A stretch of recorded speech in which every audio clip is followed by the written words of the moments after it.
ಅರಣ್ಯಕಾಂಡ ಅಧ್ಯಾಯ 7. ಮೋಶೆ ದೇವದರ್ಶನದ ಗುಡಾರವನ್ನು ಎತ್ತಿ ನಿಲ್ಲಿಸಿ ಅದನ್ನು, ಅದರ ಸಾಮಾನುಗಳನ್ನು, ಯಜ್ಞವೇದಿಯನ್ನು, ವೇದಿಯ ಉಪಕರಣಗಳನ್ನು ಅಭಿಷೇಕಿಸಿ ಪ್ರತಿಷ್ಠಿಸಿದಾಗ ಇಸ್ರಾಯೇಲ್ಯರ ಪ್ರಧಾನ ಪುರುಷರು, ಅಂದರೆ ಗೋತ್ರ ಪ್ರಮುಖರಾಗಿದ್ದು ಕುಲಾಧಿಪತಿಗಳಾಗಿಯೂ ಲೆಕ್ಕಿಸಲ್ಪಟ್ಟ ಭಟರ ಮೇಲೆ ನಾಯಕರಾಗಿಯೂ ಇದ್ದವರು ಕಾಣಿಕೆಗಳನ್ನು ತಂದು ಸಮರ್ಪಿಸಿದರು. ಇಬ್ಬರಿಬ್ಬರು ಒಂದು ಕಮಾನು ಬಂಡಿಯನ್ನು, ಒಂದು ಜೋಡಿ ಎತ್ತುಗಳನ್ನು, ಅಂತೂ 6 ಬಂಡಿಗಳನ್ನು, 6 ಜೋಡಿ ಎತ್ತುಗಳನ್ನು ದೇವದರ್ಶನದ ಗುಡಾರದ ಮುಂದೆ ಯೆಹೋವನ ಸನ್ನಿಧಿಗೆ ತಂದು ಒಪ್ಪಿಸಿದರು. ಯೆಹೋವನು ಮೋಶೆಗೆ, ನೀನು ಇವರ ಕೈಯಿಂದ ಈ ಕಾಣಿಕೆಯ ವಸ್ತುಗಳನ್ನು ತೆಗೆದುಕೋ, ಇವು ದೇವದರ್ಶನದ ಗುಡಾರದ ಸೇವೆಗೋಸ್ಕರವಾಗಿರಲಿ. ಇವುಗಳನ್ನು ಲೇವಿಯರಿಗೆ ಅವರವರ ಕೆಲಸಕ್ಕೆ ತಕ್ಕ ಹಾಗೆ ಕೊಡಬೇಕು ಎಂದು ಆಜ್ಞಾಪಿಸಲಾಗಿ, ಮೋಶೆ ಆ ಬಂಡಿಗಳನ್ನು, ಎತ್ತುಗಳನ್ನು ತೆಗೆದುಕೊಂಡು ಲೇವಿಯರಿಗೆ ಕೊಟ್ಟನು. ಅವನು ಗೇರ್ಷೋನ್ಯರಿಗೆ ಅವರು ಮಾಡಬೇಕಾದ ಕೆಲಸಕ್ಕೆ ತಕ್ಕ ಹಾಗೆ 2 ಬಂಡಿ, 2 ಜೋಡಿ ಎತ್ತುಗಳನ್ನು, ಮೆರಾರಿಯರಿಗೋಸ್ಕರ ಅವರ ಕೆಲಸಕ್ಕೆ ತಕ್ಕ ಹಾಗೆ 4 ಬಂಡಿ, 4 ಜೋಡಿ ಎತ್ತುಗಳನ್ನು ಮಹಾಯಾಜಕನಾದ ಆರೋನನ ಮಗ ಈತಾಮಾರನ ಕೈಗೆ ಒಪ್ಪಿಸಿದನು. ಕೆಹಾತ್ಯರಿಗೆ ಮಾತ್ರ ಏನೂ ಕೊಡಲಿಲ್ಲ. ದೇವದರ್ಶನದ ಗುಡಾರದ ಸಾಮಾನುಗಳನ್ನು ವಹಿಸುವುದೇ ಅವರಿಗೆ ನೇಮಕವಾದ ಕೆಲಸ. ಅವರು ಅವುಗಳನ್ನು ಹೆಗಲಿನ ಮೇಲೆ ಹೊರುತ್ತಿದ್ದರು. ಯಜ್ಞವೇದಿಯು ಅಭಿಷೇಕಿಸಲ್ಪಟ್ಟ ದಿನದಲ್ಲಿ ಕುಲಾಧಿಪತಿಗಳು ಅದರ ಪ್ರತಿಷ್ಠೆಗಾಗಿ ಕಾಣಿಕೆಗಳನ್ನು ತಂದು ಅದರ ಮುಂದೆ ಇಟ್ಟರು. ಆಗ ಯೆಹೋವನು ಮೋಶೆಗೆ, ಒಬ್ಬೊಬ್ಬ ಕುಲಾಧಿಪತಿ ಒಂದೊಂದು ದಿನದಲ್ಲಿ ಯಜ್ಞವೇದಿಯ ಪ್ರತಿಷ್ಠೆಗಾಗಿ ತನ್ನ ಕಾಣಿಕೆಯನ್ನು ಸಮರ್ಪಿಸಬೇಕೆಂದು ಆಜ್ಞಾಪಿಸಿದನು. ಮೊದಲನೇ ದಿನದಲ್ಲಿ ಕಾಣಿಕೆ ತಂದವನು ಯೆಹೂದ ಕುಲಾಧಿಪತಿ ಅಮ್ಮೀನಾದಾಬನ ಮಗನಾದ ನಹಶೋನನು. ಅವನ ಕಾಣಿಕೆಯು ಯಾವುದೆಂದರೆ, ದೇವರ ಸೇವೆಗೆ ನೇಮಕವಾದ ರೂಪಾಯಿಯ ತೂಕದ ಮೇರೆಗೆ 130 ರೂಪಾಯಿ ತೂಕದ ಬೆಳ್ಳಿಯ ಹರಿವಾಣವು, 70 ತೊಲೆ ತೂಕವುಳ್ಳ ಬೆಳ್ಳಿಯ ಬಟ್ಟಲು, ಈ 2ರಲ್ಲಿಯೂ ನೈವೇದ್ಯಕ್ಕಾಗಿ ಎಣ್ಣೆ ಬೆರೆಸಿದ ಗೋಧಿಯ ಹಿಟ್ಟು ತುಂಬಿತ್ತು. ಧೂಪದ್ರವ್ಯ ತುಂಬಿದ್ದ 10 ತೊಲೆ ತೂಕವುಳ್ಳ ಚಿನ್ನದ ಧೂಪಾರತಿ, ಸರ್ವಾಂಗ ಹೋಮಕ್ಕಾಗಿ 1 ಹೋರಿ, 1 ಟಗರು, 1 ವರ್ಷದ ಕುರಿ, ದೋಷ ಪರಿಹಾರಕ ಯಜ್ಞಕ್ಕಾಗಿ 1 ಹೋತ, ಸಮಾಧಾನ ಯಜ್ಞಕ್ಕಾಗಿ 2 ಹೋರಿಗಳು, 5 ಟಗರುಗಳು, 5 ಹೋತಗಳು, ವರ್ಷದ 5 ಕುರಿಗಳು ಇವುಗಳೇ. ಇದೇ ಅಮ್ಮೀನಾದಾಬನ ಮಗನಾದ ನಹಶೋನನು ಕೊಟ್ಟ ಕಾಣಿಕೆ. 2ನೇ ದಿನದಲ್ಲಿ ಇಸ್ಸಾಕಾರ್ ಕುಲಾಧಿಪತಿ ಚುವಾರನ ಮಗನಾದ ನೆತನೇಲನು ಕಾಣಿಕೆಯನ್ನು ಸಮರ್ಪಿಸಿದನು. ಅವನ ಕಾಣಿಕೆ ಯಾವುದೆಂದರೆ, ದೇವರ ಸೇವೆಗೆ ನೇಮಕವಾದ ರೂಪಾಯಿಯ ತೂಕದ ಮೇರೆಗೆ 130 ರೂಪಾಯಿ ತೂಕದ ಬೆಳ್ಳಿಯ ಹರಿವಾಣವು, 70 ತೊಲೆ ತೂಕವುಳ್ಳ ಬೆಳ್ಳಿಯ ಬಟ್ಟಲು, ಈ 2ರಲ್ಲಿಯೂ ನೈವೇದ್ಯಕ್ಕಾಗಿ ಎಣ್ಣೆ ಬೆರೆಸಿದ ಗೋಧಿಯ ಹಿಟ್ಟು ತುಂಬಿತ್ತು. ಧೂಪದ್ರವ್ಯ ತುಂಬಿದ್ದ 10 ತೊಲೆ ತೂಕವುಳ್ಳ ಚಿನ್ನದ ಧೂಪಾರತಿ, ಸರ್ವಾಂಗ ಹೋಮಕ್ಕಾಗಿ 1 ಹೋರಿ, 1 ಟಗರು, 1 ವರ್ಷದ ಕುರಿ, ದೋಷ ಪರಿಹಾರಕ ಯಜ್ಞಕ್ಕಾಗಿ 1 ಹೋತ, ಸಮಾಧಾನ ಯಜ್ಞಕ್ಕಾಗಿ 2 ಹೋರಿಗಳು, 5 ಟಗರುಗಳು, 5 ಹೋತಗಳು, ವರ್ಷದ 5 ಕುರಿಗಳು ಇವುಗಳೇ. ಇದೇ ಚುವಾರನ ಮಗನಾದ ನೆತನೇಲನು ಕೊಟ್ಟ ಕಾಣಿಕೆ. 3ನೇ ದಿನದಲ್ಲಿ ಜೆಬುಲೂನ್ ಕುಲಾಧಿಪತಿ ಹೇಲೋನನ ಮಗನಾದ ಎಲಿಯಾಬನು ಕಾಣಿಕೆಯನ್ನು ಸಮರ್ಪಿಸಿದನು. ಅವನ ಕಾಣಿಕೆ ಯಾವುದೆಂದರೆ, ದೇವರ ಸೇವೆಗೆ ನೇಮಕವಾದ ರೂಪಾಯಿಯ ತೂಕದ ಮೇರೆಗೆ 130 ರೂಪಾಯಿ ತೂಕದ ಬೆಳ್ಳಿಯ ಹರಿವಾಣವು, 70 ತೊಲೆ ತೂಕವುಳ್ಳ ಬೆಳ್ಳಿಯ ಬಟ್ಟಲು, ಈ 2ರಲ್ಲಿಯೂ ನೈವೇದ್ಯಕ್ಕಾಗಿ ಎಣ್ಣೆ ಬೆರೆಸಿದ ಗೋಧಿಯ ಹಿಟ್ಟು ತುಂಬಿತ್ತು. ಧೂಪದ್ರವ್ಯ ತುಂಬಿದ್ದ 10 ತೊಲೆ ತೂಕವುಳ್ಳ ಚಿನ್ನದ ಧೂಪಾರತಿ, ಸರ್ವಾಂಗ ಹೋಮಕ್ಕಾಗಿ 1 ಹೋರಿ, 1 ಟಗರು, 1 ವರ್ಷದ ಕುರಿ, ದೋಷ ಪರಿಹಾರಕ ಯಜ್ಞಕ್ಕಾಗಿ 1 ಹೋತ, ಸಮಾಧಾನ ಯಜ್ಞಕ್ಕಾಗಿ 2 ಹೋರಿಗಳು, 5 ಟಗರುಗಳು, 5 ಹೋತಗಳು, ವರ್ಷದ 5 ಕುರಿಗಳು ಇವುಗಳೇ. ಇದೇ ಹೇಲೋನನ ಮಗನಾದ ಎಲಿಯಾಬನು ಕೊಟ್ಟ ಕಾಣಿಕೆ. 4ನೇ ದಿನದಲ್ಲಿ ರೂಬೇನ್ ಕುಲಾಧಿಪತಿ ಶೆದೇಯೂರನ ಮಗನಾದ ಎಲಿಚೂರನು ಕಾಣಿಕೆಯನ್ನು ಸಮರ್ಪಿಸಿದನು. ಅವನ ಕಾಣಿಕೆ ಯಾವುದೆಂದರೆ, ದೇವರ ಸೇವೆಗೆ ನೇಮಕವಾದ ರೂಪಾಯಿಯ ತೂಕದ ಮೇರೆಗೆ 130 ರೂಪಾಯಿ ತೂಕದ ಬೆಳ್ಳಿಯ ಹರಿವಾಣವು, 70 ತೊಲೆ ತೂಕವುಳ್ಳ ಬೆಳ್ಳಿಯ ಬಟ್ಟಲು. ಈ ಎರಡರಲ್ಲಿಯೂ ನೈವೇದ್ಯಕ್ಕಾಗಿ ಎಣ್ಣೆ ಬೆರೆಸಿದ ಗೋಧಿಯ ಹಿಟ್ಟು ತುಂಬಿತ್ತು. ಧೂಪದ್ರವ್ಯ ತುಂಬಿದ್ದ 10 ತೊಲೆ ತೂಕವುಳ್ಳ ಚಿನ್ನದ ಧೂಪಾರತಿ, ಸರ್ವಾಂಗ ಹೋಮಕ್ಕಾಗಿ 1 ಹೋರಿ, 1 ಟಗರು, 1 ವರ್ಷದ ಕುರಿ, ದೋಷ ಪರಿಹಾರಕ ಯಜ್ಞಕ್ಕಾಗಿ 1 ಹೋತ, ಸಮಾಧಾನ ಯಜ್ಞಕ್ಕಾಗಿ 2 ಹೋರಿಗಳು, 5 ಟಗರುಗಳು, 5 ಹೋತಗಳು, ವರ್ಷದ 5 ಕುರಿಗಳು ಇವುಗಳೇ. ಇದೇ ಶೆದೇಯೂರನ ಮಗನಾದ ಎಲಿಚೂರನು ಕೊಟ್ಟ ಕಾಣಿಕೆ. 5ನೇ ದಿನದಲ್ಲಿ ಸಿಮೆಯೋನ್ ಕುಲಾಧಿಪತಿ ಚೂರಿಶದ್ದೈಯ ಮಗನಾದ ಶೆಲೂಮಿಯೇಲನು ಕಾಣಿಕೆಯನ್ನು ಸಮರ್ಪಿಸಿದನು. ಅವನ ಕಾಣಿಕೆ ಯಾವುದೆಂದರೆ, ದೇವರ ಸೇವೆಗೆ ನೇಮಕವಾದ ರೂಪಾಯಿಯ ತೂಕದ ಮೇರೆಗೆ 130 ರೂಪಾಯಿ ತೂಕದ ಬೆಳ್ಳಿಯ ಹರಿವಾಣವು, 70 ತೊಲೆ ತೂಕವುಳ್ಳ ಬೆಳ್ಳಿಯ ಬಟ್ಟಲು. ಈ ಎರಡರಲ್ಲಿಯೂ ನೈವೇದ್ಯಕ್ಕಾಗಿ ಎಣ್ಣೆ ಬೆರೆಸಿದ ಗೋಧಿಯ ಹಿಟ್ಟು ತುಂಬಿತ್ತು. ಧೂಪದ್ರವ್ಯ ತುಂಬಿದ್ದ 10 ತೊಲೆ ತೂಕವುಳ್ಳ ಚಿನ್ನದ ಧೂಪಾರತಿ, ಸರ್ವಾಂಗ ಹೋಮಕ್ಕಾಗಿ 1 ಹೋರಿ, 1 ಟಗರು, 1 ವರ್ಷದ ಕುರಿ, ದೋಷ ಪರಿಹಾರಕ ಯಜ್ಞಕ್ಕಾಗಿ 1 ಹೋತ, ಸಮಾಧಾನ ಯಜ್ಞಕ್ಕಾಗಿ 2 ಹೋರಿಗಳು, 5 ಟಗರುಗಳು, 5 ಹೋತಗಳು, ವರ್ಷದ 5 ಕುರಿಗಳು ಇವುಗಳೇ. ಇದೇ ಚೂರಿಶದ್ದೈಯ ಮಗನಾದ ಶೆಲೂಮಿಯೇಲನು ಕೊಟ್ಟ ಕಾಣಿಕೆ. 6ನೇ ದಿನದಲ್ಲಿ ಗಾದ್ ಕುಲಾಧಿಪತಿ ದೆಗೂವೇಲನ ಮಗನಾದ ಎಲ್ಯಾಸಾಫನು ಕಾಣಿಕೆಯನ್ನು ಸಮರ್ಪಿಸಿದನು. ಅವನ ಕಾಣಿಕೆ ಯಾವುದೆಂದರೆ, ದೇವರ ಸೇವೆಗೆ ನೇಮಕವಾದ ರೂಪಾಯಿಯ ತೂಕದ ಮೇರೆಗೆ 130 ರೂಪಾಯಿ ತೂಕದ ಬೆಳ್ಳಿಯ ಹರಿವಾಣವು, 70 ತೊಲೆ ತೂಕವುಳ್ಳ ಬೆಳ್ಳಿಯ ಬಟ್ಟಲು. ಈ ಎರಡರಲ್ಲಿಯೂ ನೈವೇದ್ಯಕ್ಕಾಗಿ ಎಣ್ಣೆ ಬೆರೆಸಿದ ಗೋಧಿಯ ಹಿಟ್ಟು ತುಂಬಿತ್ತು. ಧೂಪದ್ರವ್ಯ ತುಂಬಿದ್ದ 10 ತೊಲೆ ತೂಕವುಳ್ಳ ಚಿನ್ನದ ಧೂಪಾರತಿ, ಸರ್ವಾಂಗ ಹೋಮಕ್ಕಾಗಿ 1 ಹೋರಿ, 1 ಟಗರು, 1 ವರ್ಷದ ಕುರಿ, ದೋಷ ಪರಿಹಾರಕ ಯಜ್ಞಕ್ಕಾಗಿ 1 ಹೋತ, ಸಮಾಧಾನ ಯಜ್ಞಕ್ಕಾಗಿ 2 ಹೋರಿಗಳು, 5 ಟಗರುಗಳು, 5 ಹೋತಗಳು, ವರ್ಷದ 5 ಕುರಿಗಳು ಇವುಗಳೇ. ಇದೇ ದೆಗೂವೇಲನ ಮಗನಾದ ಎಲ್ಯಾಸಾಫನು ಕೊಟ್ಟ ಕಾಣಿಕೆ. ದೇವರು ಪ್ರೀತಿಸುವ ಪ್ರೀತಿಯ ಬಿಗ್ ಜೆ ಟಿವಿ ವೀಕ್ಷಕರೇ, ನಿಮಗೆ ಕರ್ತನಾದ ಯೇಸು ಕ್ರಿಸ್ತನ ಹೆಸರಿನಲ್ಲಿ ವಂದನೆಗಳು. ಬನ್ನಿರಿ, ಇಂದು ನಾವು ಅಧ್ಯಯನ ಮಾಡಿಕೊಳ್ಳೋಣ ಅರಣ್ಯಕಾಂಡ 7ನೇ ಅಧ್ಯಾಯ. The Book of Numbers chapter 7. Aranyakanda 6ನೇ ಅಧ್ಯಾಯದಲ್ಲಿ ನಾಜೀರ್ನ ವಿಷಯವಾಗಿ ಕೆಲವು ಮಾತುಗಳನ್ನು ದೇವರು ಮೋಶೆ ಮುಖಾಂತರವಾಗಿ ತಿಳಿಸಿಬಿಟ್ಟು, ಅನಂತರ ಮಹಾಯಾಜಕನಾದಂಥ ಆರೋನನ ಮುಖಾಂತರವಾಗಿ ವಿಶ್ವಾಸಿಗಳಿಗೆ ಆಶೀರ್ವಾದ ವಚನವನ್ನು ಯಾವ ರೀತಿಯಾಗಿ ಹೇಳಬೇಕಂತ 7 ಮಾತುಗಳನ್ನು ಒಳಗೊಂಡಂಥ 7 ಪಟ್ಟಿನ ಆಶೀರ್ವಾದವನ್ನು ಅರಣ್ಯಕಾಂಡ 6ನೇ ಅಧ್ಯಾಯ ಸುಪ್ರಸಿದ್ಧವಾದದ್ದು. ದೇವರೇ ಆಶೀರ್ವಾದದ ದೇವರು. ಆತನು ಆಶೀರ್ವದಿಸಿ, ಆತನು ಆಶೀರ್ವಾದದಲ್ಲಿ ಸಮೃದ್ಧನು.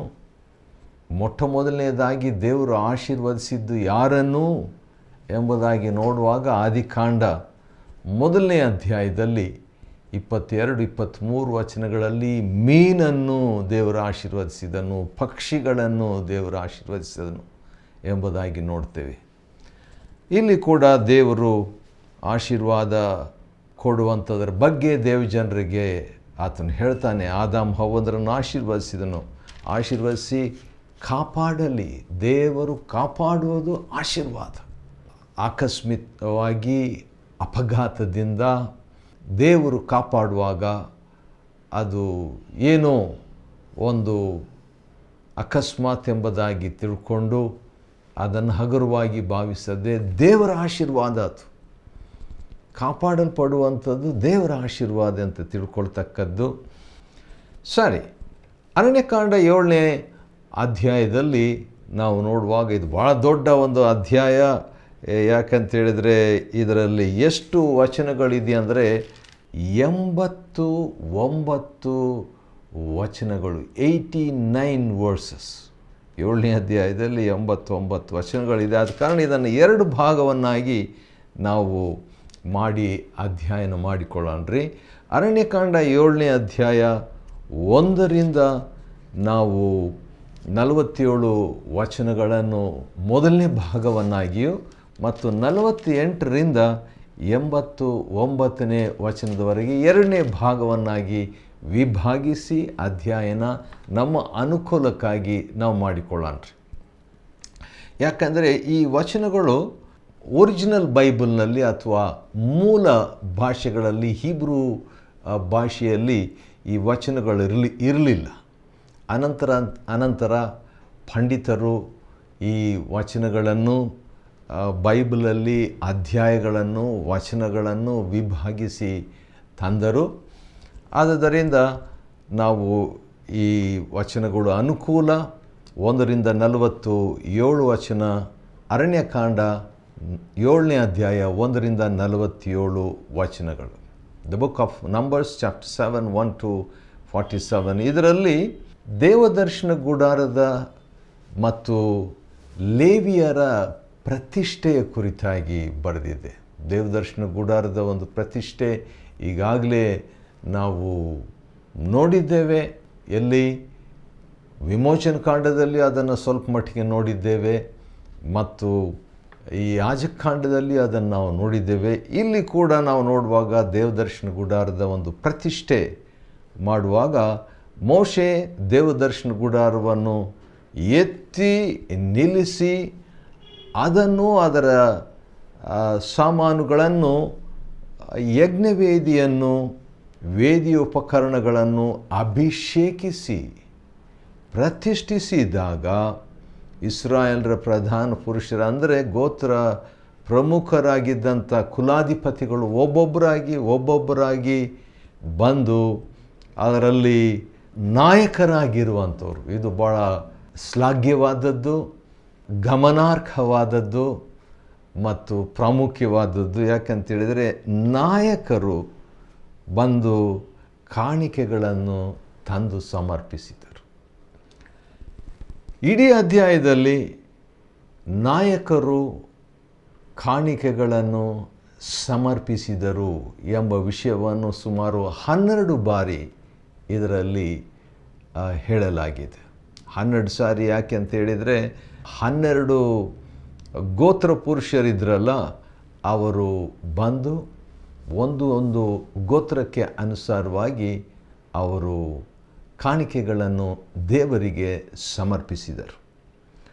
ಮತ್ತು ಈ ಕಾಣಿಕೆಯ ಬಗ್ಗೆ ನೋಡುವಾಗ 12 ವಿಷಯಗಳು ಈ ಕಾಣಿಕೆಗಳನ್ನು ತಂದಂಥವರು 12 ವಿಧವಾದಂಥ ಕಾಣಿಕೆಗಳನ್ನು ಈ 12 ವಿಧವಾದಂಥ ನಾಯಕರು ಸಮರ್ಪಿಸಿದರಂತ ನಾವು ನೋಡ್ತೇವೆ. 7ನೇ ಅಧ್ಯಾಯ 3ನೇ ವಚನದಲ್ಲಿ ನಾಯಕರು ಕಾಣಿಕೆಗಳನ್ನು ಸಮರ್ಪಿಸಿದರು ಎಂಬಂಥ ಮಾತು ಅಲ್ಲಿ ನೋಡಲಾಗಿದೆ. ಇಬ್ಬರಿಬ್ಬರು ಬಂದು ಇದನ್ನೆಲ್ಲ ದೇವರ ಸನ್ನಿಧಿಗೆ ತಂದು ಒಪ್ಪಿಸಿದರು. ಅಂದರೆ ದೇವರ ಕಾಣಿಕೆಯನ್ನು ದೇವಜನರು ದೇವರ ಸನ್ನಿಧಾನದಲ್ಲಿ ಅರ್ಪಿಸಿದರು. ಯಾವ ರೀತಿಯಾಗಿ ಯೇಸು ಕ್ರಿಸ್ತನ ಸನ್ನಿಧಾನದಲ್ಲಿ ಆ ವಿಧವೆ ಚಿಕ್ಕ ನಾಣ್ಯಗಳನ್ನು ಹಾಕಿ ಕಾಸನ್ನು ಕಾಣಿಕೆಯಾಗಿ ಬಡ ವಿಧವೆ ದೇವರಿಗೆ ಅರ್ಪಿಸಿದಾಗ ನಮ್ಮ ಕರ್ತನಾದ ಯೇಸು ಕ್ರಿಸ್ತನು ಅದನ್ನು ಮೆಚ್ಚಿ ಆಕೆಯ ಕುರಿತಾಗಿ ದೊಡ್ಡ ಮಾತನ್ನು ಒಂದು ಸರ್ಟಿಫಿಕೇಟ್ ಆಗಿ ಆಕೆಯ ವಿಷಯದಲ್ಲಿ ಹೇಳಿದನು. ಆದುದರಿಂದ ಕಾಣಿಕೆಯನ್ನು ಹಗುರವಾಗಿ ನಾವುಗಳು ತೆಗೆದುಕೊಳ್ಳಬಾರದು, ಅದನ್ನು ದೇವರಿಗಂತ ಕೊಡುವಂಥ ಒಂದು ಕಾರ್ಯ. 4-5 ವಚನದಲ್ಲಿ ಈ ಕಾಣಿಕೆಗಳನ್ನು ತಕ್ಕೊಂಡು ಬಂದಾಗ ದೇವರು ಮೋಶೆಗೆ ಏನು ಹೇಳಿದ್ರು ಎಂಬುದು ಇಂಟ್ರೆಸ್ಟಿಂಗ್ ಆಗಿರುವಂಥ ಒಂದು ವಿಷಯ. ಯೆಹೋವನು ಮೋಶೆಗೆ, ನೀನು ಇವರ ಕೈಯಿಂದ ಈ ಕಾಣಿಕೆ ವಸ್ತುಗಳನ್ನು ತೆಗೆದುಕೋ. ಕಾಣಿಕೆ ತಂದಾಗ ದೇವರು ಹೇಳಿದ್ದು ಕಾಣಿಕೆ ತೆಗೆದುಕೋ ಎಂಬಂಥ ಮಾತನ್ನು ಅವರು ಹೇಳಿದರು. ಮತ್ತು ಈ ರೀತಿಯಾಗಿ ತಂದಂಥ ಕಾಣಿಕೆ ಏನು ಮಾಡಬೇಕೆಂಬಂಥ ಮಾತನ್ನು ಕೂಡ ದೇವರು 5ನೇ ವಚನದಲ್ಲಿ ಹೇಳುವಂಥದ್ದು ಕೂಡ ಗಮನಿಸ್ತಕ್ಕಂಥ ವಿಷಯ. ಇವು ಅಂದರೆ ಕಾಣಿಕೆ ದೇವದರ್ಶನ ಗುಡಾರದ ಸೇವೆಗೋಸ್ಕರವಾಗಿರಲಿ. ಕಾಣಿಕೆ ನಾಯಕರು ತಗೊಂಡು ಬಂದರು. ತಮ್ಮ ತಮ್ಮ ಗೋತ್ರವನ್ನು ಪ್ರತಿನಿಧಿಸಿದಂಥ 12 ಗೋತ್ರ, ಇಸ್ರಾಯೇಲರ ಲೆಕ್ಕಾಚಾರದ ಪ್ರಕಾರ 12 ಗೋತ್ರ ನಾಯಕರು ಬಂದು 12 ವಿಧವಾದಂಥ ಕಾಣಿಕೆಗಳನ್ನು ಅವರು ಕರ್ತನ ಸನ್ನಿಧಾನದಲ್ಲಿ ತಂದಾಗ ಅದನ್ನು ದೇವರು ಹೇಳ್ತಾರೆ, ತೆಗೆದುಕೋ ಎಂಬುದಾಗಿ ಹೇಳ್ತಾರೆ. ಯಾವುದಕ್ಕಾಗಿ ಆ ಕಾಣಿಕೆ ಯೂಸ್ ಮಾಡಬೇಕು, ಉಪಯೋಗ ಮಾಡಬೇಕಂತ ಹೇಳಿದಾಗ ದೇವದರ್ಶನ ಗುಡಾರದ ಸೇವೆಗೋಸ್ಕರವಾಗಿ ಅದನ್ನು ಉಪಯೋಗಿಸು, ಮತ್ತು ಇವುಗಳನ್ನು ಲೇವಿಯರಿಗೆ ಅವರವರ ಕೆಲಸಕ್ಕೆ ತಕ್ಕ ಹಾಗೆ ಕೊಡಬೇಕು ಎಂಬುದಾಗಿ. ಲೇವಿಯರು ಕೂಡ ಅದನ್ನು ಉಪಯೋಗ ಮಾಡಿದರು.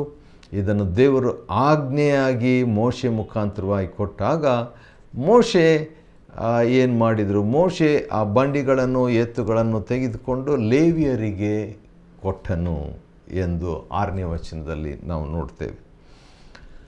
ಇದರಲ್ಲಿ ಒಂದು ವಿಚಿತ್ರವಾದದ್ದು ಅದರ ಬಗ್ಗೆ ನನ್ನ ಗಮನಕ್ಕೆ ಬಂದದ್ದು. ಪ್ರಿಯ ವೀಕ್ಷಕರೇ, ನಿಮ್ಮ ಗಮನಕ್ಕೆ ಅದನ್ನು ಕೊಡ್ತೇನೆ. ಲೇವಿಯರಿಗೆ ಕೊಡ್ತಾ ಇರುವಾಗ ಆರೋನ್ನ ಮಗ ಈತಾಮಾರನ ಕೈಗೆ ಅದನ್ನು ಒಪ್ಪಿಸಿದರು. ಮತ್ತು 9ನೇ ವಚನ, ಅರಣ್ಯಕಾಂಡ 7:9, ನಂಬರ್ಸ್ 7 and verse 9, ಕೆಹಾತ್ಯರಿಗೆ ಮಾತ್ರ ಏನು ಕೊಡಲಿಲ್ಲ. ಒಂದು ಪಂಗಡದವರಿಗೆ, ಅಂದರೆ ಲೇವಿಯರಲ್ಲಿ ಒಂದು ಪಂಗಡದವರಿಗೆ ಏನು ಕೊಡಲಿಲ್ಲ ಅಂತ ಬರೆದಿದೆ. ಯಾಕೆ, ಏನು ಎಂಬಂಥ ಕಾರಣ ಅಲ್ಲಿ ಕೊಟ್ಟಿಲ್ಲ. ಆದ ಕಾರಣ ಅದರ ಬಗ್ಗೆ ನಾವು ಯೋಚಿಸೋದು ಬೇಡ. ಆದರೂ ಕೂಡ ದೇವರಾತ್ಮನು ಆ ರೀತಿಯಾಗಿ ಅವರು ಒಂದು ಮಾತನ್ನು, ಒಂದು ಹೇಳಿಕೆಯನ್ನು ಕೊಟ್ಟಿರುವಂಥದ್ದು ಗಮನಾರ್ಹವಾದದ್ದು. ದೇವದರ್ಶನ ಗುಡಾರದ ಸಾಮಾನುಗಳನ್ನು ವಹಿಸುವುದೇ ಅವರಿಗೆ ನೇಮಕವಾದ ಕೆಲಸ. ಅವರೇನು ಮಾಡ್ತಿದ್ರು, ಈ ಕೆಹಾತ್ಯರಂದರೆ ಅವರು ಅವುಗಳನ್ನು ಹೆಗಲಿನ ಮೇಲೆ ಹೊರ್ತಿದ್ರು. ದೇವದರ್ಶನಕ್ಕೆ ಸಂಬಂಧಿಸಿದಂಥ ವಸ್ತುಗಳನ್ನು, ಸಲಕರಣೆಗಳನ್ನು ಅವರು ಹೊರ್ತಾ ಇದ್ದರು. ಆದರೂ ಕೂಡ ಅವರಿಗೆ ಕಾಣಿಕೆಯಾಗಿ, ಕಾಣಿಕೆ ರೂಪದಲ್ಲಿ ಏನೂ ಕೊಡಲಿಲ್ಲ. ಬಹುಶಃ ಅದರ ಬಗ್ಗೆ ನನ್ನ ಹೇಳಿಕೆಯನ್ನು ನಾನು ನಿಗದಿಪಡಿಸಿಕೊಂಡು, ರಿಸರ್ವ್ ಮಾಡಿಕೊಂಡು, ಕಾಯ್ದಿರಿಸಿಕೊಂಡು ಮುಂದಕ್ಕೆ ನಾವು ಹೋಗೋಣ್ರಿ. ಸರಿ, ಮೊದಲನೇ ದಿನದಲ್ಲಿ ಈ ಕಾಣಿಕೆ ಯಾವ ರೀತಿಯಾಗಿ ಕೊಟ್ಟಿದ್ರು ಎಂಬುದಾಗಿ ನೋಡುವಾಗ 12, 12, 12 ಎಂಬುದಾಗಿ 3 12ಗಳನ್ನು ನಾವು ಇದರಲ್ಲಿ ಈ 7ನೇ ಅಧ್ಯಾಯದಲ್ಲಿ ನೋಡ್ಬೋದು. ಅರಣ್ಯಕಾಂಡ 7ನೇ ಅಧ್ಯಾಯದಲ್ಲಿ ಮೊದಲನೇದಾಗಿ 12 ದಿನಗಳು ಕಾಣಿಕೆಗಳನ್ನು ಕೊಟ್ಟರು, 12 days. ಎರಡನೇದಾಗಿ 12 ನಾಯಕರು ತಮ್ಮ ತಮ್ಮ ಗೋತ್ರಕ್ಕೆ ಪ್ರತಿನಿಧಿಯಾಗಿ ನೇಮಿಸಲ್ಪಟ್ಟಂಥ 12 ಗೋತ್ರ ನಾಯಕರು ಇವುಗಳನ್ನು ತಂದು ಕರ್ತನ ಸನ್ನಿಧಾನದಲ್ಲಿ ಕೊಟ್ಟರು. ಮೂರನೇದಾಗಿ ಆ ಕಾಣಿಕೆಯ ವಿಷಯದಲ್ಲಿ ನಾವು ನೋಡುವಾಗ 12 ವಿಧವಾದಂಥ ಕಾಣಿಕೆಗಳನ್ನು ದೇವರ ಸನ್ನಿಧಾನದಲ್ಲಿ ತಂದುಕೊಟ್ರು. 12 ದಿನಗಳು, 12 ನಾಯಕರು, 12 ವಸ್ತುಗಳು. ಸರಿ, ಮೊದಲನೇ ದಿನದಲ್ಲಿ ಕೊಟ್ಟಂಥ ವ್ಯಕ್ತಿ ಅಂದರೆ ಯೆಹೂದ ಕುಲದ ನಾಯಕನು ತಂದಂಥ ಒಂದು ಕಾಣಿಕೆ ನೋಡೋಕ್ಕಿಂತ ನಾವು ಯಾರು ಕೊಟ್ಟರು ಎಂಬಂಥ ಮಾತನ್ನು ನೋಡೋಣ. ನಹಶೋನನು ಎಂಬಂಥ ಒಬ್ಬ ನಾಯಕನು ತಂದು ಕೊಡ್ತಾನೆ. ನಹಶೋನನು ಅಂದರೆ ಅವನ ಹೆಸರಿನ ಅರ್ಥ ಆಕರ್ಷಿಸುವವನು ಅಥವಾ ಪಿಸುಗುಟ್ಟುವವನು. ಒಂದು ರೀತಿಯಿಂದ ಪ್ರಾರ್ಥನೆ ಮಾಡುವಾಗ ಹಾಗೆಯೇ ನಾವು ಪಿಸುಗುಡ್ತಾ ಇರ್ತೀವಲ್ಲ, ಆ ರೀತಿಯಾಗಿ ಇವನು ಪಿಸುಗುಟ್ಟುವವನು ಅಥವಾ ಆಕರ್ಷಿಸುವಂಥವನು ಎಂಬುದಾಗಿ ಇವನ ಹೆಸರು. ಎರಡನೇ ದಿನ ಬಂದು ಇದನ್ನು ನಾವು ನೋಡ್ತೇವೆ 7ನೇ ಅಧ್ಯಾಯ 12ನೇ ವಚನ ಮತ್ತು 7ನೇ ಅಧ್ಯಾಯ 18ನೇ ವಚನದಲ್ಲಿ ಎರಡನೇ ದಿನ ಇನ್ನೊಬ್ಬರು ಕಾಣಿಕೆಯನ್ನು ತಂದು ಕೊಟ್ಟರು. ಅವ್ರು ಯಾರಂದರೆ ಇಸ್ಸಾಕಾರ್ ಕುಲದಿಂದ ಬಂದಂಥ ನೆತನೇಲನು ಅಂತ ಹೇಳ್ಬಿಟ್ಟು. ನೆತನೇಲನು ಅಂತ ಹೇಳಿದರೆ ದೇವರಿಂದ ಕೊಡಲ್ಪಟ್ಟವನು ಅಂತ ಅರ್ಥ. ದೇವರಿಂದ ಕೊಡಲ್ಪಟ್ಟವನು ಈಗ ದೇವರಿಗೆ ಕಾಣಿಕೆಯನ್ನು ಕೊಡ್ತಾನೆ. ಮೂರನೇ ದಿನ 7ನೇ ಅಧ್ಯಾಯ 24ನೇ ವಚನದಲ್ಲಿ ಜಬುಲೂನ್ ಕುಲದಿಂದ ಎಲಿಯಾಬನ್ ಬಂದು ಕಾಣಿಕೆ ಕೊಡ್ತಾನೆ ರೀ. 12 ವಿಧವಾದ ಕಾಣಿಕೆಯನ್ನು ಕೊಡ್ತಾನೆ. ಎಲಿಯಾಬ ಅಂತ ಹೇಳಿದ್ರೆ ತನ್ನ ತಂದೆಯ ದೇವರನ್ನು ಸ್ಮರಿಸುವುದಕ್ಕೆ ಎಲಿಯಾಬ್ ಅಂತ ಹೆಸರು ಅವನಿಟ್ಕೊಂಡಿದ್ದನು. 7ನೇ ಅಧ್ಯಾಯ 30ನೇ ವಚನದಲ್ಲಿ 4ನೇ ದಿನ ಕಾಣಿಕೆಯನ್ನು 12 ವಿಧವಾದ ಕಾಣಿಕೆಯನ್ನು ರೂಬೇನ್ ಕುಲದಿಂದ ಒಬ್ಬ ನಾಯಕ ಕೊಟ್ಟ. ಅವನ ಹೆಸರು ಎಲಿಚೂರನು ಅಂತ ಹೇಳ್ಬಿಟ್ಟು. ಎಲಿಚೂರನು ಅಂತ ಹೇಳಿದರೆ ಬಂಡೆಯ ದೇವರು, ಗಾಡ್ ಆಫ್ ರಾಕ್, ಬಂಡೆಯ ದೇವರು, ಬಂಡೆಯನ್ನು ಸೂಚಿಸುವಂಥ ಹೆಸರು. ದೇವರೇ ನನ್ನ ಬಂಡೆ ನೀನು ಅಂತ ಹೇಳ್ತಾನಲ್ವ ಕೀರ್ತನೆಗಾರನು, ಅದನ್ನು ಸ್ಮರಿಸುವಂಥ ರೀತಿಯಲ್ಲಿತ್ತು ಈ ಹೆಸರು. 5ನೇ ದಿನ 7ನೇ ಅಧ್ಯಾಯ 36ನೇ ವಚನದಲ್ಲಿ 5ನೇ ದಿನ ಸಿಮೆಯೋನನ ಗೋತ್ರದಿಂದ ಸೆಲುಮಿಯೇಲನು ಅಂತ ಹೇಳಿದ್ರೆ ದೇವರ ಸಮಾಧಾನ ಅಂತ ಹೆಸರು. ದ ಪೀಸ್ ಆಫ್ ಗಾಡ್, ದೇವರ ಸಮಾಧಾನ ಎಂಬ ಹೆಸರು ಇರುವಂಥ ಮನುಷ್ಯನು ಕಾಣಿಕೆಯನ್ನು ತಗೊಂಡು ಬಂದು 6ನೇ ದಿನದಲ್ಲಿ 7ನೇ ಅಧ್ಯಾಯ 42ನೇ ವಚನ, 6ನೇ ದಿನದಲ್ಲಿ ಗಾದ್ ಗೋತ್ರದಿಂದ ಎಲಿಯಾಸಾಫನು ಬಂದು ಕಾಣಿಕೆಯನ್ನು ಕೊಡ್ತಾನೆ. ಮತ್ತು ಎಲಿಯಾಸಾಫನು ಅಂತ ಹೇಳಿದರೆ ಕೂಡಿಸುವಂಥ, ಸಂಗ್ರಹಿಸುವ ದೇವರು ಅಂತ ಹೇಳ್ಬಿಟ್ಟು, ದೇವರೇ ನೀನು ಸಂಗ್ರಹಿಸುವ ದೇವರು ಜನರನ್ನು, ಕಾಣಿಕೆಯನ್ನು. ಆದ ಕಾರಣ ಈಗೋ 12 ವಿಧವಾದಂಥ ಕಾಣಿಕೆ ಎಂಬುದಾಗಿ ಅದನ್ನು ಈ ಎಲಿಯಾಸಾಫನು ದೇವರಿಗೆ ಗಾದ್ ಕುಲ ಪ್ರತಿನಿಧಿಸಿ ದೇವರಿಗೆ ಕೊಡ್ತಾನೆ. ಈ ರೀತಿಯಾಗಿ 6 ದಿನಗಳಲ್ಲಿ 6 ಗೋತ್ರ ನಾಯಕರು ಬಂದು 12 ವಿಧವಾದಂಥ ಕಾಣಿಕೆಗಳನ್ನು ದೇವರಿಗೆ ಸಮರ್ಪಿಸಿದರು. 7ನೇ ಅಧ್ಯಾಯ 1ರಿಂದ 47 ವಚನಗಳನ್ನು ನಾವು ನೋಡಿಕೊಂಡಿದ್ದೇವೆ. ಈ ಒಂದು ವಾಕ್ಯ ಭಾಗವನ್ನು ನಾವು ಅಧ್ಯಯನ ಮಾಡಿಕೊಳ್ಳುವಂತೆ ದೇವರು ನಮಗೆ ಸಹಾಯ ಮಾಡಿದ್ದಕ್ಕಾಗಿ ಆತನಿಗೆ ಸ್ತೋತ್ರವಾಗಲಿ. ದೇವರು ನಿಮ್ಮನ್ನು ಆಶೀರ್ವದಿಸಲಿ.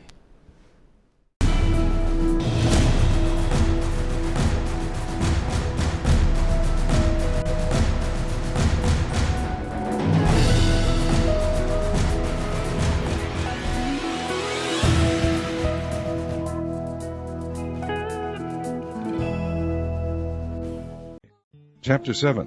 And it came to pass on the day that Moses had fully set up the tabernacle, and had anointed it, and sanctified it, and all the instruments thereof, both the altar and all the vessels thereof, and had anointed them, and sanctified them, that the princes of Israel, heads of the houses of their fathers, who were the princes of the tribes, and were over them that were numbered, offered. And they brought their offering before the Lord, 6 covered wagons, and 12 oxen, a wagon for 2 of the princes, and for each one an ox. And they brought them before the tabernacle. And the Lord spake unto Moses, saying, Take it of them, that they may be to do the service of the tabernacle of the congregation, and thou shalt give them unto the Levites, to every man according to his service. And Moses took the wagons and the oxen, and gave them unto the Levites. 2 wagons and 4 oxen he gave unto the sons of Gershon, according to their service. And 4 wagons and 8 oxen he gave unto the sons of Merari, according to their service, unto the hand of Ithamar the son of Aaron the priest. But unto the sons of Kohath he gave none, because the service of the sanctuary belonging unto them was that they should bear upon their shoulders.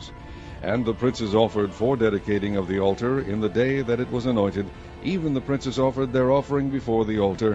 And the Lord said unto Moses, They shall offer their offering each prince on his day for the dedicating of the altar.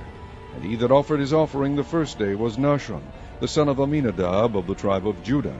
And his offering was 1 silver charger, the weight thereof was 130 shekels, 1 silver bowl of 70 shekels, after the shekel of the sanctuary. Both of them were full of fine flour mingled with oil for a meat offering. 1 spoon of 10 shekels of gold, full of incense, 1 young bullock, 1 ram, 1 lamb of the first year for a burnt offering, 1 kid of the goats for a sin offering, and for a sacrifice of peace offerings, 2 oxen, 5 rams, 5 he-goats, 5 lambs of the first year. This was the offering of Nahshon the son of Amminadab.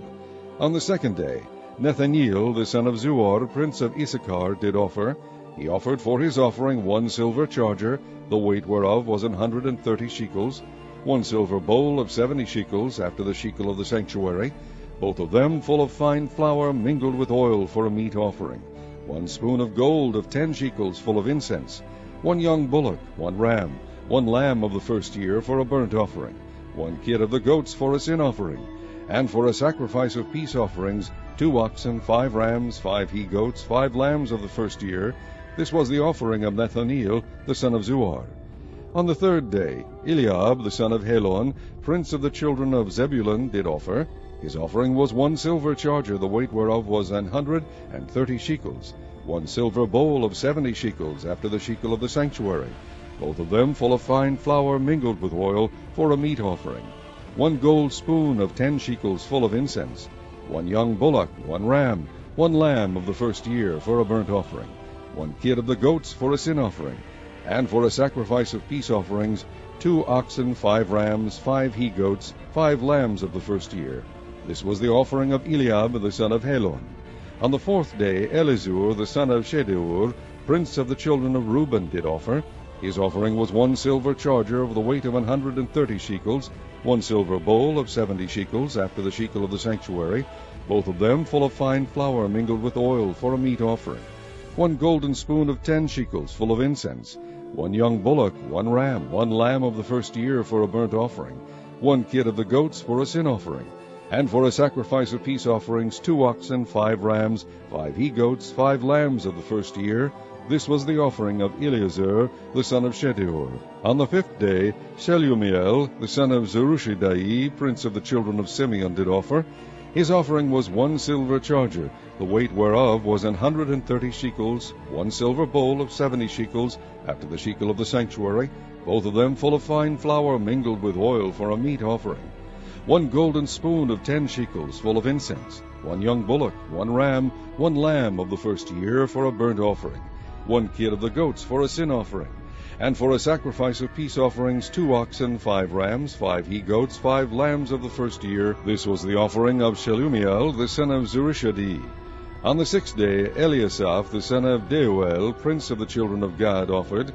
His offering was 1 silver charger of the weight of 130 shekels, a silver bowl of 70 shekels, after the shekel of the sanctuary, both of them full of fine flour mingled with oil for a meat offering, 1 gold spoon of 10 shekels full of incense, 1 young bullock, 1 ram, 1 lamb of the first year for a burnt offering, 1 kid of the goats for a sin offering, and for a sacrifice of peace offerings 2 oxen, 5 rams, 5 he-goats, 5 lambs of the first year.